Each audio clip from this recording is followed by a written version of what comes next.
Today we're going to be talking about essential thrombocythemia, which is platelets over 450K. For the rest of this video, I'm just going to call it ET. So essential thrombocythemia, it's when the platelets are over 450,000 and it's not due to reactive or clonal disorders. What causes this? Well, really we don't know, but it is associated with a JAK2 mutation. There are a couple other mutations that can cause ET, but unless you're on a hem-onc rotation, it's not really important to know that. So it's a pretty easy test. Even Quest Diagnostics can do it. And integrating this to other diseases, do you know what other diseases are associated with a JAK2 mutation? No, wait, I changed my mind. I really hope you're thinking polycythemia vera. Without a doubt, these are the top two diseases, but you can also see some other myeloproliferative diseases. The biggest question I had was, do you need a bone marrow aspirate to diagnose ET? Really, the answer is no. If the mutation is positive, the clinical picture makes sense, then you don't need a bone marrow biopsy to diagnose this.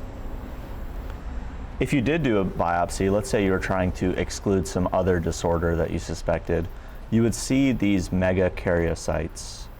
And these just indicate that there's a disorder in the platelet receptor, blah, blah, blah. You get a lot of big immature platelets.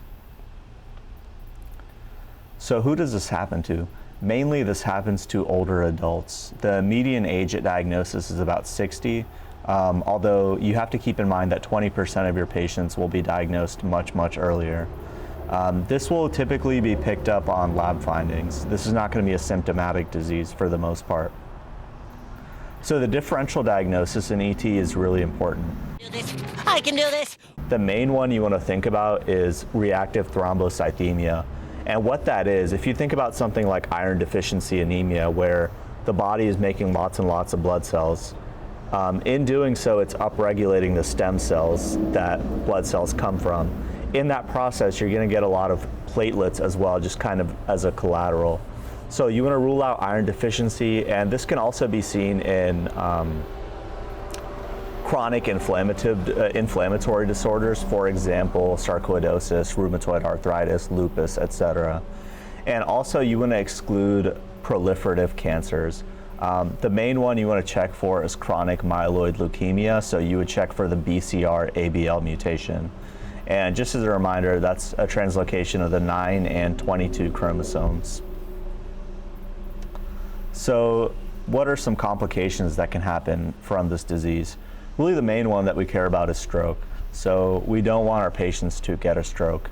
In certain high-risk patients, you will start aspirin. This is kind of beyond the scope of this video.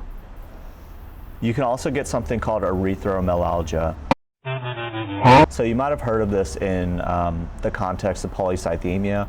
What this is when you take a shower or you're exposed to hot water, you kind of get this burning sensation everywhere.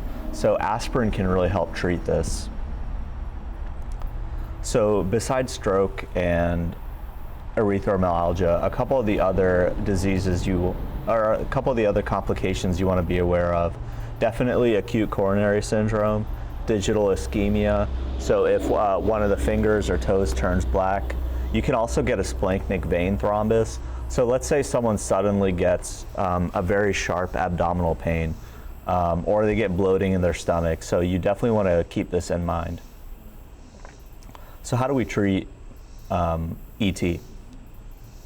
Really the main drug of choice here is hydroxyurea. And sometimes in other cases we can use something called Jakafi.